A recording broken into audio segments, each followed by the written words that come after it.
सभी नागरिकों का अधिकार एक समान है। आदिवासी दलित महिलाओं के लिए, शोषित ग्रामीण बेसहारों के लिए झालसा का योगदान है।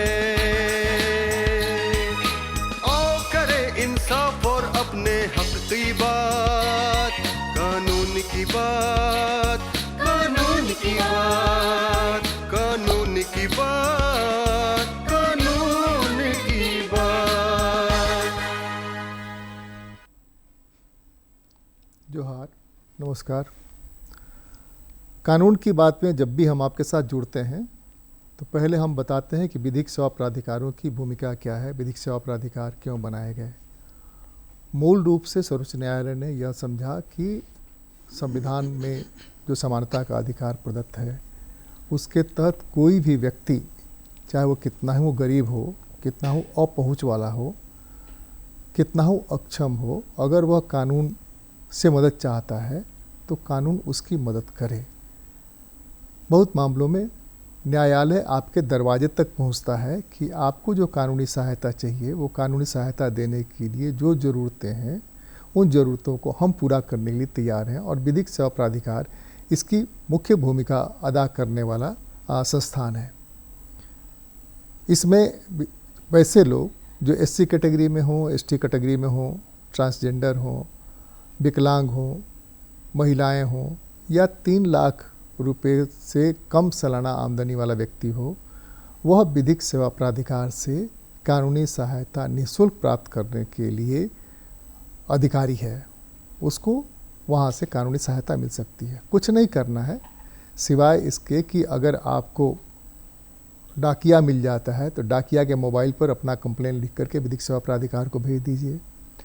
आप अपने पंचायत में जो पीएलवी है, पैरालीगल वॉलंटियर, उनसे मिलिए, उनसे अपना एप्लीकेशन लिखवा कर भेज दीजिए। नहीं तो हर जिला मुख्यालय में जहाँ कोर्ट है उस कोर्ट में डीएलएस है, जिला विधिक सेवा प्राधिकार का दफ्तर, जिसमें सचिव के पास मिलिए। सचिव आपको मदद करेंगे, वहाँ पर जो पैरालीगल वॉलंटियर है वो मदद करेंगे कि आपको किस तरह की सहायता चाहिए। आपको एडवोकेट चाहिए, स्टाम्प ड्यूटी के लिए जो स्टाम्प जो खर्चा है आपराधिक मुकदमे में उसके लिए लड़ने के लिए चाहिए, मीडिएशन चाहिए, क्या चाहिए आपको, कहाँ जाना है, इसकी पूरी सलाह आपको दी जाती है। झारखंड के संदर्भ में अगर हम देखें तो झारखंड में बाल तस्करी बहुत बड़ी संख्या में है और सरकार के लगातार कोशिशों के बावजूद, एवं जालसा और डालसा की कोशिशों के बावजूद इस पर बहुत नियंत्रण नहीं हो पा रहा है। तो विधिक सेवा प्राधिकारों की इसमें क्या भूमिका हो सकती है, इस तस्करी को रोकने में कैसे उनसे मदद ली जा सकती है। गार्जियन कैसे मदद ले सकते हैं, ग्रामीण कैसे मदद ले सकते हैं, मुखिया जी कैसे मदद ले सकते हैं, विधायक जी कैसे मदद ले सकते हैं, सब मदद पा सकते हैं, मदद ले सकते हैं। बशर्ते छोटा सा काम करना पड़ेगा कि आप विधिक सेवा प्राधिकार का जो सबसे निचली इकाई है, जिसको पीएलवी बोलते हैं, पैरालीगल वॉलंटियर, उनसे संपर्क कर लीजिए या जिला अदालतों में डीएलएसए के दफ्तर पहुंच जाइए, झालसा के दफ्तर पहुंच जाइए और वहाँ पर आपको कुछ करने की बहुत ज़रूरत नहीं होगी। आपको सिर्फ अपनी बात बतानी पड़ेगी कि हमारे साथ ऐसा है और हम चाहते हैं कि हमको न्याय मिले। न्याय मिलने के लिए आप बताइए कि हमको रास्ता क्या है। तो आज हम बात करते हैं ये बाल तस्करी के बारे में कि विधिक सेवा प्राधिकार कैसे इसमें अपनी भूमिका अदा कर सकता है। हमारे साथ बात करने के लिए पूर्व आईजी बीके सिन्हा साहब जो हैं और झालसा मध्यस्थ भी हैं। स्वागत है आपको। नमस्कार। नमस्कार। हाँ, एक तो हम ये जानना चाहते हैं कि आज का जो विषय है उस विषय के बारे में, बाल तस्करी क्या है, बाल तस्करी का मतलब क्या है, विधिक सेवा प्राधिकार की भूमिका क्या हो सकती है इसमें। देखिए, बाल तस्करी जो है एक अंतर्राष्ट्रीय ऐसा व्यापार है, अनैतिक व्यापार है, जो वर्ल्ड की अभी कही जाती है कि तीसरी सबसे कमाने वाली इंडस्ट्री बन गई है। और ये सिर्फ जैसा कि भारत में ही नहीं है, पूरे विश्व में ये फैला हुआ है। इसलिए इसको हम लोग कहते हैं ऑर्गेनाइज्ड क्राइम या कह सकते हैं संगठित अपराध है। और इस अपराध में सब काफ़ी लोगों की मिलीभगत होती है, प्रशासन के अधिकारी हैं, हर लेवल में मिलीभगत है, तभी ये पूरा हो पाता है।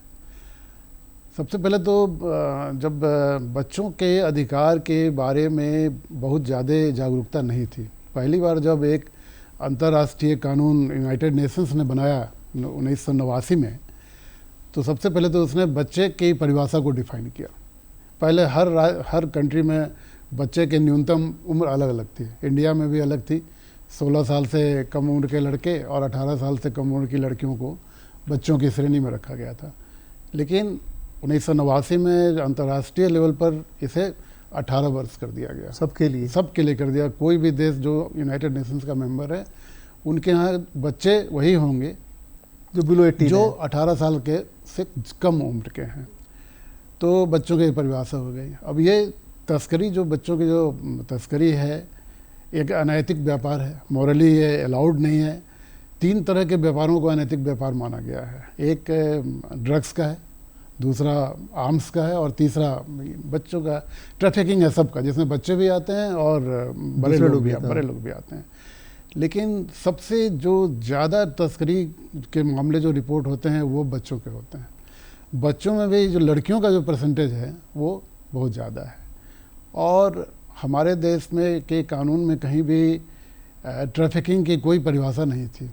पहली बार जब निर्भया, एक तो तस्करी होता था सूरीनाम और मॉरिशस जैसे हम लोगों के यहाँ से लोग गए जहाज में भर भर करके, उनको सपने दिखाए गए कि वहाँ चलो, वहाँ पर ये नौकरी मिल जाएगी, वो नौकरी मिल जाएगी, पकड़ के ले गए और वहाँ पर उनको जोत दिया, बधुआ बना लिया, बधुआ बना करके।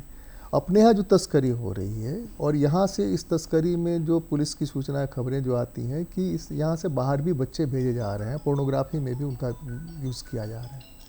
तो ऐसा है ना कि इसी कारण जो आपने पहले की बात बताई, पहले जिस तरह से लोगों को तस्करी होती थी, तो इसके लिए संविधान में आर्टिकल 23 लाया गया था, जिसमें इस बात पर रोक लगाई गई थी कि मानव की तस्करी नहीं की जा सकती है, उन्हें बंधुआ मजदूर नहीं बनाया जा सकता है। लेकिन धीरे धीरे जैसे समाज का विकास होता गया, तस्करी के आयाम बदलते गए और ये मैंने पहले कहा कि बहुत ही लाभ का बिजनेस बन गया और इसमें मानवता के मूल्यों की पूरी हरास हो गई।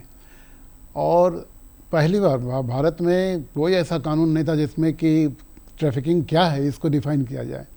पहली बार जो दिल्ली में निर्भया हत्याकांड हुआ और उसके बाद जस्टिस वर्मा के अनुशंसा पर जो क्रिमिनल लॉ अमेंडमेंट एक्ट आया, उसमें एक नई धारा जोड़ी गई 370 और 370A, और उसी में ट्रैफिकिंग को परिभाषित किया गया है कि ट्रैफिकिंग वो अपराध है जिसमें कि आप बच्चे को या किसी व्यक्ति को आप कहीं दूसरी जगह ट्रांसपोर्ट करते हैं, किसी को बेच देते हैं, किसी ट्रेड में उसको लगा देते हैं।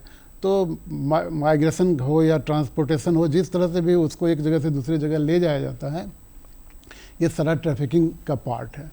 और इसलिए ट्रैफिकिंग जो है कॉन्टिन्यूस ऑफेंस है, लगातार हो रहा है। मान लीजिए रांची से किसी की ट्रैफिकिंग हुई तो हो सकता है अगर समय पर डिटेक्ट नहीं हुआ तो वो बच्चा या लड़की ट्रैफिक्ड होते होते इंग्लैंड, अमेरिका, दुबई, सूरीनाम कहीं भी पहुंच जा सकता है। तो ये कॉन्टिन्यूस अपराध है और इसको रोकने के लिए बहुत ही कारगर ढंग से, जैसा आपने कहा कि जो ह्यूमन राइट्स कमीशन का जो रिपोर्ट है, जो क्राइम डाटा ऑफ इंडिया है, उसमें आपको देखेंगे कि लगभग हर साल औसतन 50,000 तक बच्चे जो है किडनैप होते हैं। उसमें भी एक बहुत महत्वपूर्ण था कि मिसिंग, गुमशुदा बच्चे। आपको जान के आश्चर्य होगा कि जब तक कैलाश सत्यार्थी जी की ऑर्गेनाइजेशन नहीं आई थी 1980 में, तब तक अगर आपका बच्चा गायब हो गया और आप थाने पर जाएंगे, कोई कार्रवाई नहीं होती थी। एक सनहा दर्ज कर लिया गया, उसको ढूंढने की भी कोई कार्रवाई नहीं होती थी। तो पहली बार कैलाश सत्यार्थी ने एक ऑर्गेनाइजेशन बनाया, बचपन बचाओ आंदोलन, और सुप्रीम कोर्ट में केस किया कि भाई ये लापता बच्चे के आखिर कुछ होगा या नहीं होगा, ये ट्रैफिक बच्चे माने जाएंगे या नहीं माने जाएंगे। इसलिए 2013 में पहली बार सुप्रीम कोर्ट ने भी आदेश दिया कि नहीं, जो बच्चे लापता रिपोर्ट होते हैं तो वो माना जाएगा कि वो बच्चे ट्रैफिक्ड हो गए हैं, कहीं ना कहीं वो तस्करी के शिकार हो गए हैं, और पुलिस को जैसी सूचना मिले इसको FIR दर्ज होना चाहिए। लेकिन आप देखे होंगे कि आज भी न तो बहुत से थानों में पदाधिकारियों को ये जानकारी है, ना आम लोगों को ये जानकारी है कि अगर आपका बच्चा लापता हो गया है तो आपका FIR दर्ज हो सकता है। ये बिल्कुल अभाव है, अभी भी लापता बच्चों के बारे में FIR दर्ज नहीं होता है। तो इसकी रोकथाम में जो सबसे आगे जो संस्थाएं आई कि कैसे आखिर लोग कैसे जानेंगे, लोग अभी भी थानों में जाने में डरते हैं, किसी पदाधिकारी के यहाँ जाने में डरते हैं, और कैसे आखिर वो कहाँ जाएँ वो पढ़ें। साथ ही साथ वो बच्चे जो ट्रैफिक्ड हो गए हैं, शिकार हो गए हैं, दूसरी जगह कहीं फंसे हुए हैं, उनको भी जानकारी होनी चाहिए कैसे ले जाए, कि हम कैसे वापस अपने घर जाएंगे। तो 1996 के आसपास जो इसकी शुरुआत हुई, एक Tata institute of social sciences की प्रोफेसर थी बिली मोरिया करके, तो वो मुंबई में बच्चों के बारे में रिसर्च कर रही थी। उनको एक प्रोजेक्ट मिला था गवर्नमेंट ऑफ इंडिया से कि बच्चे लापता बच्चों को कैसे ट्रेस किया जाए, कैसे उनकी समस्याओं को सुना जाए, कैसे उनको वापस उनके घर को किया जाए। तो इसी में उन्होंने देखा कि जब बच्चों से मिलती थी, अपना फ़ोन नंबर दिया, तो इतने फ़ोन वगैरह उनको आने लगे कि वो अकेले इसको संभव नहीं था। तो उन्होंने अप्रोच किया गवर्नमेंट को कि भाई एक टोल फ्री नंबर दीजिए जिस पर बच्चे खबर कर सकें कि उनके साथ क्या हो रहा है। तो पहली बार उनके इस पर ministry of women and child development ने एक नंबर दिया 1098। अच्छा। कि इस पर कोई भी बच्चा या बच्चे गार्जियन या कोई भी एनजीओ कार्यकर्ता अगर इस पर फ़ोन करेगा तो उसके थ्रू सारी चीज़ ट्रैकिंग हो सकती है। उसमें भी आप देखेंगे कि ये जो 1098 नंबर जो दिया गया, तो आपको हमको भी कभी कभी लगता है कि याद नहीं रहेगा 1098 कहाँ से याद रहेगा 1098। तो वो लिखती हैं बिली मोरिया कि जब हमने बच्चों से बात करना शुरू किया तो उनको आश्चर्य लगा कि कुछ बच्चों ने ही सजेस्ट किया कि मैडम इस नंबर को हम याद कर सकते हैं हम सब। तो बोली कैसे याद करोगे? तो बोला बस 1098। बच्चों ने ही एक ऐसा दे दिया। तो आज हम के माध्यम से हम ये कहना चाहते हैं कि गांव के लोग पढ़े लिखे नहीं भी हैं, कम पढ़े लिखे हैं, आप बस ये याद रखिए 1098। जैसे आपका बच्चा गायब हो गया, आप सीधे 1098 पर फ़ोन करें। और आप ये एक एनजीओ है, 1098 चाइल्ड हेल्पलाइन एक एनजीओ है और ये देहातों तक इसके लिंक हैं। ये तुरंत कार्रवाई शुरू कर देती है। यहाँ आने से पहले आज मैंने टेस्ट किया इसको 1098 को। हमने फ़ोन किया सुबह में और एक लड़की उठाई, बोली क्या प्रॉब्लम है? हम कहा मेरे ड्राइवर का बच्चा कल 11 बजे दिन से गायब है, तो क्या करना होगा? तो बोले आपने थाना को फ़ोन किया, आप थाना पर भेजे अपने ड्राइवर को? हमने कहा कि मैंने भेजा था, लेकिन थाना ने कहा कि 24 घंटा इंतज़ार करो, अगर बच्चा नहीं आएगा तब फिर खबर करना। तो बोले ऐसा? थाना ने ऐसा कहा? अच्छा सर रुकिए, मैं आपको 112 नंबर पर ट्रांसफ़र करती हूँ। और मुझे आश्चर्य लगा कि इतना अच्छा सिस्टम है। 112 नंबर ने कहा कि आप चाहिए तो आपका केस हम लोग यहाँ दर्ज कर सकते हैं। आप अपने ड्राइवर को बोलिए कि वो इस नंबर पर फ़ोन करे और वो दर्ज कर दे। तो सबसे आसान रास्ता यही है, ना आपको थाना जाने की ज़रूरत है, ना कहीं जाने की ज़रूरत है। ये 1098 जो है ये इतना प्रभावकारी ढंग से काम कर रहा है कि इस पर या तो गार्जियन चला जाए या बच्चा भी कहीं अगर फंसा हुआ है वो रिंग कर दे तो इसमें कार्रवाई शुरू हो जाती है। इसमें सब लोग जुड़े हुए हैं, एनजीओ जुड़ी हुई है, पुलिस जुड़ी हुई है। तो ये सबसे आसान रास्ता है इसको करने का। देन जो ये ट्रैफिकिंग होती है, खासकर बच्चों की जो होती है, उसका उद्देश्य क्या है? तो मेन उद्देश्य उसका जो है, लड़कियों की जो ट्रैफिकिंग होती है उसमें 80% लड़कियों का तो सेक्सुअल हरासमेंट होता है, उनका एक्सप्लॉयटेशन होता है, उन्हें वेश्यावृत्ति में लगाया जा सकता है, उनके ब्लू फिल्म बनाए जा सकते हैं। बच्चों को यहाँ तक किया जाता है संगठित अपराध में कि उनके हाथ पैर तोड़ के उनको भीख मंगा बनाने के लिए भेज दिया जाए ताकि लोग फिल्मों में कई बार देखा, फिल्मों में, और ये सही में फैक्ट भी बिल्कुल फैक्ट है इस तरह का। देन बच्चों को जो है अंग तस्करी में उनके ऑपरेशन करके उनके किडनी निकाल लिए उसको भेज देते हैं। अभी सबसे जो नया तरीका जो ड्रग पेडलर्स ने निकाला है, वो सोचते हैं कि पुलिस अगर बड़े लोगों के बच्चों से स्कूल कॉलेज में हम ड्रग्स भेजेंगे तो पकड़े जाएंगे। तो वो क्या कर रहे हैं कि बच्चों को ट्रेंड कर दे रहे हैं और उनके माध्यम से ड्रग्स को भेज रहे हैं। तो इस तरह से हर तरह से बच्चों को लगाया जा रहा है, बॉन्डेड लेबर में लगा दिया जा रहा है। लेकिन चूँकि इतना संगठित अपराध है कि ये इसमें बहुत लोग इसको निकाल नहीं पाते हैं। आप देखिए दो चीज़ हमको लगता है, एक तो हमारे यहाँ जो पोवर्टी है, मूल झारखंड के अगर संदर्भ में देखें, झारखंड को अगर फोकस करके देखें, पोवर्टी और माल न्यूट्रिशन दोनों है। दूसरे अनएम्प्लॉयमेंट भी उसी अनुपात में है, उसी के चलते सारी गड़बड़ी। तो अगर इसको यहाँ पर चेक करते हैं, यहाँ पर दुरुस्त करते हैं, तो हमको लगता है कि माइग्रेट करने में और ट्रैफिक होने में दोनों में बहुत अंतर कम है। लेकिन माइग्रेट होने करके इसलिए जाता है कि वहाँ जॉब करने के लिए, अगर यहाँ उसको रोज़गार, सम्मानजनक रोज़गार मिल जाए तो किस तरह के सेक्टर में रोज़गार पैदा कर सकते हैं और उस सेक्टर में उसको लगा सकते हैं। जैसे आमतौर पर एग्रीकल्चरिस्ट जो हैं या उससे जुड़े हुए लोग हैं, उन्हीं के बच्चे आमतौर पर तस्करी होते हैं, तस्कर उठा के ले जाते हैं। और उसमें से चूंकि पैसे की दुनिया में हम हैं तो उन्हीं का कोई नाता रिश्तेदार गांव का ही चाचा काका नाना मामा दादा भैया जो है वो बन जाता है उसका एजेंट बन करके, और वो कहता है कि हमको तुमको महानगर में यहाँ पर काम दिला देंगे, वहाँ पर काम दिला देंगे, इतना मिलेगा और वहाँ पढ़ाएगा भी। इस लालच में गार्जियन उनको सौंप देता है। गार्जियन तब तक नहीं कहता है जब तक बच्चे का वहाँ से पैसा आना बंद नहीं हो जाता है या लंबा कम्युनिकेशन गैप नहीं हो जाता है। इसलिए आपने कहा ना कि मूल कारण वही है, गरीबी है, अशिक्षा है और लोगों के सोशियो इकोनॉमिक कंडीशन बहुत पुअर हैं।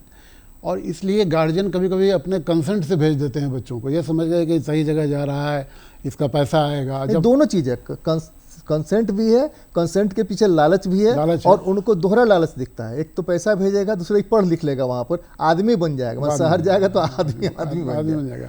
तो माइग्रेशन और ट्रैफिकिंग में थोड़ा सा अंतर है कि माइग्रेशन में सरकार थोड़ा सा कंट्रोल कर पाती है कि प्लेसमेंट एजेंसी पर अगर नज़र रखी जाए, बच्चा कहाँ जा रहा है, किस तरह से जा रहा है, रखा जा सकता है। लेकिन ट्रैफिकिंग तो एक संगठित अपराध है, इसमें तो पता ही नहीं चलेगा कि क्या हो रहा है। और अभी आपको अब इस कोविड के बाद एक नया चेंजेज आ गया है जिसमें सरकार, पुलिस सभी काफ़ी चिंतित हैं और फेल कर रहे हैं। वो ये है कि अब लोग की ज़रूरत नहीं है, उनको माइग्रेट करने के लिए, उनको ट्रैफिक करने के लिए आपको मैन पावर की ज़रूरत नहीं है। आप पहले देखते होंगे कि देहातों में लोगों को मार दिया जाता था कि बच्चा चोरी करने के लिए आदमी आया हुआ है। कई जगह साधुओं को मार दिया गया कि सब बच्चा चोरी करने आया हुआ। अभी जो ये इंटरनेशनल ट्रैफिकर्स हैं, उन्होंने एक नया रास्ता निकाल लिया है, वो है इंटरनेट के माध्यम से बगैर ह्यूमन इन्वॉल्वमेंट के ट्रैफिकिंग हो रही है। अच्छा। और उसका मेन कारण है कि फेसबुक और इंस्टाग्राम चैट अकाउंट खुल गया है। आप देखते हो हर बच्चे के हाथ में मोबाइल है। अब ये क्या कर रहे हैं, नहीं तो सुसाइड कर लेता बच्चा, अगर मोबाइल नहीं मिला सुसाइड कर लेगा, कई चोरी करके लिए आएगा, सुसाइड कर लिए लोगों ने। तो अब ये लोग हैकर्स क्या कर रहे हैं ना कि इंटरनेट के माध्यम से दो सिस्टम आ गया है। एक आ गया है, एक वर्ड है हंटिंग, शिकार करना, और दूसरा है फिशिंग, जाल में फंसाना। अब ये क्या कर रहे हैं कि आपके फेसबुक के, आपके इंस्टाग्राम को स्टडी करते करते आपको टारगेट फिक्स कर लेते हैं कि ये बच्चा परिवार से अलग है, ये माता पिता से दुखित है, इसको प्रेम की ज़रूरत है। तो क्या करते हैं कि वो धीरे धीरे उनको मैसेज भेज के उनको फंसाना शुरू करते हैं, उनसे दोस्ती करते हैं, अपना फेक आइडेंटिटी बनाते हैं, उसको प्रलोभित कर लेते हैं, फिर उसको कुछ रिवार्ड देने लगते हैं, कुछ पैसा उसके अकाउंट में भेजने लगते हैं। तो इस तरह से क्या हो गया ना कि अब ट्रैफिकर्स को ह्यूमन लोगों को इन्वॉल्व करने की ज़रूरत नहीं है। पहले तो पुलिस पीछा करती थी, आप रेलवे स्टेशन पर देखते थे कि बच्चों को ले जाया जा रहा है, तो वहाँ से आप रिकवर कर लेते थे। अब क्या है ना कि बच्चे अपने आप ट्रैफिक्ड हो जा रहे हैं थ्रू दिस सोशल मीडिया, और ये एक बहुत बड़ा चैलेंज है। और इंटरनेशनल लेवल पर यह चैलेंज अब डेवलप कर रहा है। अब उनको बुला लिया जाता है, होटल में ठहराया जाता है, पहले उनको इन्वॉल्व किया जाता है, फिर उनके माध्यम से दूसरे बच्चों को इन्वॉल्व किया जाता है, और उसमें उनको पूरा स्टडी करते हैं किसको किस तरह की ज़रूरत है। कोई बहुत डिजेक्टेड है तो उसे दोस्ती की जाती है, कोई लगता है कि इससे मतलब कि लव बॉय बन के उससे बात करते हैं, कंसील आइडेंटिटी करते हुए ग्रेजुअली क्या करते हैं, उसको इतना अपने में बुला लेते हैं, और जब उसको इन्वॉल्व कर लेते हैं उससे कुछ कंप्रोमाइजिंग फ़ोटो डलवा लेते हैं, कुछ इस तरह का अश्लील सीन में फ़ोटो खिंचवा लेते हैं कि उसके बाद वो क्या करते हैं ना, उसके बाद वो हंटिंग शुरू करते हैं, उसको थ्रेट देना शुरू करते हैं कि तुम फलाने जगह आ जाओ, यहाँ पहुँचो, यहाँ टिकट तुम्हारा कटा के रखा गया, यहाँ आ जाओ। अपने माँ बाप को अगर बताओगे या पुलिस में जाओगे तो तुम्हारी जो फ़ोटो है इस तरह की, इसको सोशल मीडिया में डाल देंगे। तो अब एक ट्रैफिकिंग में, बच्चों के ट्रैफिकिंग में एक नया बहुत खतरनाक चीज़ आ गई है। कंट्रोल करना है, और इसको कैसे कंट्रोल किया जाए। अभी तो हम ऐसे ही साइबर क्राइम को भी कंट्रोल करने में काफ़ी साइबर क्रिमिनल्स हमसे आगे चल रहे हैं। बिल्कुल। हम एक स्टेप आते हैं, वो 2 स्टेप आगे चले जाते हैं, और एक नया शुरू हो गया है। तो एक बहुत गंभीर बात हो गई है अब। इसलिए अब आपको कहीं भी आदमी नज़र नहीं आएगा कि कोई बच्चे को ले जा रहा है, कोई ट्रेन में ले जा रहा है। तो इस तरह से पूरा सिनारियो जो है सो इसका चेंज हो रहा है। नहीं, एक और हमने देखा है स्टेशन और बस स्टैंड में अभी हाल की यात्रा के दौरान कि बच्चे निकलते हैं बिना टिकट के, 10, 8, 7, 5, 7, क्या तो भाई साउथ में बहुत काम है, साउथ में गया हुआ था, और वहाँ पर टीटी खड़े रहते हैं 3-4 जो उनको प्लेटफॉर्म टिकट या कोई टिकट बना देते हैं, और वो किसी में घुसने का अधिकारी हो गए, वो टिकट बन गया तो घुसने का अधिकारी हो गए। हमको लगता है कि यहाँ भी इस तरह की गड़बड़ी हो सकती है, जो नहीं कि हो, क्योंकि उम्र जो दिखती है वो बिलो 18 दिखती है। बिल्कुल, ये जो आपने बताया ना, ये सबसे पुराना तरीका था ट्रैफिकिंग का, और मैंने बताया कि संगठित अपराध है। तो इस तरह की जब ट्रैफिकिंग होती है तो इसमें क्या होता है कि जो बच्चे को ग्रुप में लेके जो गांव से चले, बस में आए, तो इतना संगठित है कि बस के ड्राइवर और कंडक्टर को ही मालूम है कि ये ट्रैफिक बच्चा है, उसको उसका पैसा दे दिया जाता है।